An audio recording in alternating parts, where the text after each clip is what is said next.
pour les Toulousains évidemment qui restent sur un échec en plus alors qu'il est parti ce match 23e journée de l'équipe All-Star League et c'est parti pour ce Toulouse-Nantes Phoenix H et première possession Phoenix Diallo justement à 9 mètres repoussé ce ballon par Ivan Pezic, le croate qui démarre donc lui un côté nantais, on n'a pas eu le temps de le dire, là jeu en transition superbe, rapide et la conclusion, oh les Nantais qui déroulent d'entrée de jeu dans ce début de match. Le Suédois qui démarre également sur cette base arrière, il est chippé ce ballon alors que Niambo allait s'en saisir, le jeu en transition, le 3 contre 1 joué pour les Nantais qui punissent d'entrée de jeu.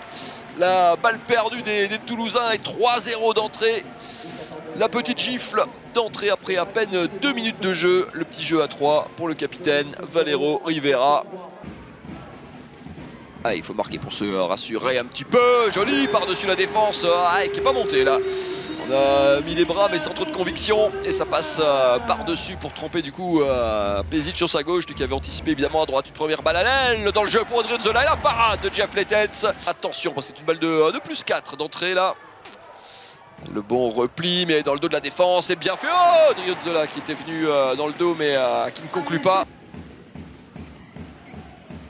Et en cage vide, bien fait, ça sur le premier surnombre de ce match conclu par Enei Jovicic. Que Toulouse reviendrait à hauteur de son hôte de ce soir, Slatinek. Qui fait la différence, qui gagne une nouvelle fois son duel. Ça fait 2 fois, coup sur coup, qui leur fait très mal le Slovène. Il est malheureux dans le jeu, 0 sur 2. Mais il fait le taf sur pénalty à 2 partout. Mais il s'incline et la deuxième lame, oh le réflexe. En altitude, il allait chercher ce ballon pour le smasher, le volleyer quasiment dans le but de Pezic. Qui est de retour depuis 2 matchs. Retour de blessure, Ayoub Abdi est en fin de ligne. Le petit jeu parfait au pivot pour trouver Nicolas Tournin. Facile, trop facile cette attaque nantaise là. Et une balle pour passer devant sur la dernière possession à 5 secondes de la fin. Le coup de canon d'Emeric Min mais qui n'attrape pas le cadre. On va en rester là pour cette première mi-temps. Les deux équipes au coude à coude pour l'instant. L'avantage aux attaques. 15 buts marqués déjà de part et d'autre. Puis le déplacement à Aix. Tout ça ont été des matchs très accrochés. La lucarne qui est nettoyée d'entrée de jeu par Thibaut Brié dans cette deuxième mi-temps.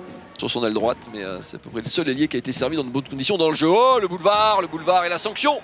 Évidemment, ça va vite, ça va trop vite pour la défense toulousaine sur ce coup-là. Emeric Min qui l'est puni, Kojedinovic en poisson pilote, il va tout seul au milieu de la défense et qui fait le boulot. Eh bien, si personne l'arrête, eh bien, il y va tout seul le Serbe. Donc à nouveau, avec deux pivots, Niambo, Yount et ce ballon qui est perdu. Qui est perdu par les Toulousains, c'est pas la première fois et en cage vide, ils sont sanctionnés comme en première mi-temps, comme en première période. Elle n'est pas arrondée du tout cette séquence là côté Toulouse. Est-ce que ce faux rythme là fait les affaires des Toulousains? Peut-être un petit peu, mais celle des Nantais aussi peut-être qui en transition allait peut-être une occasion là de se redonner 3 longueurs d'avance. Emeric Min à grandes enjambées pour aller gagner son duel évidemment face à Jeff Letens. Attention à ces Nantais qui sont saignants dans ce début de deuxième mi-temps.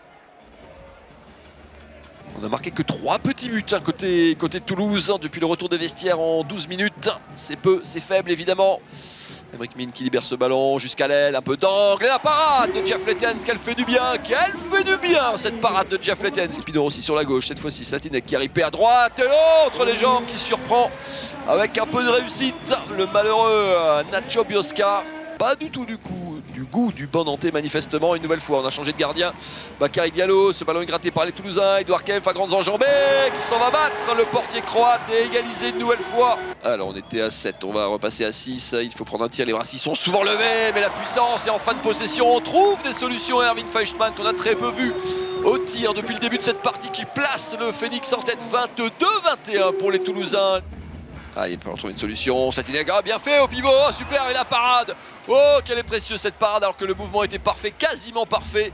Il ne manquait que la conclusion. Edouard Kempf, le ballon volleyé jusqu'à l'aile. Oh, on se régale, c'est du handball des deux côtés du terrain. Et la concrétisation de Théo Avalanche de Mouge qui fait souffler un petit peu Odriozola. Ce ballon volleyé par Julien Boss en passe décisive.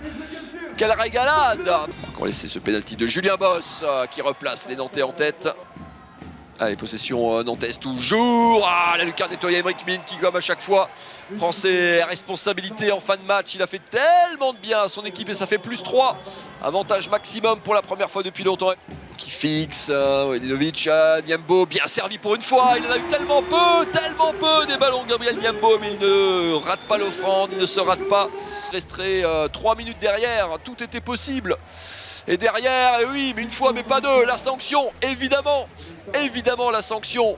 Ils y ont cru pendant 55 minutes, incontestablement pendant 55 minutes, ils ont été dans le coup. Mais ça ne suffit pas, il faut faire 60 minutes et les 5 dernières ont été fatales à cette équipe du Phoenix qui a lutté avec ses armes, qui a fait un bon match, un très bon match même.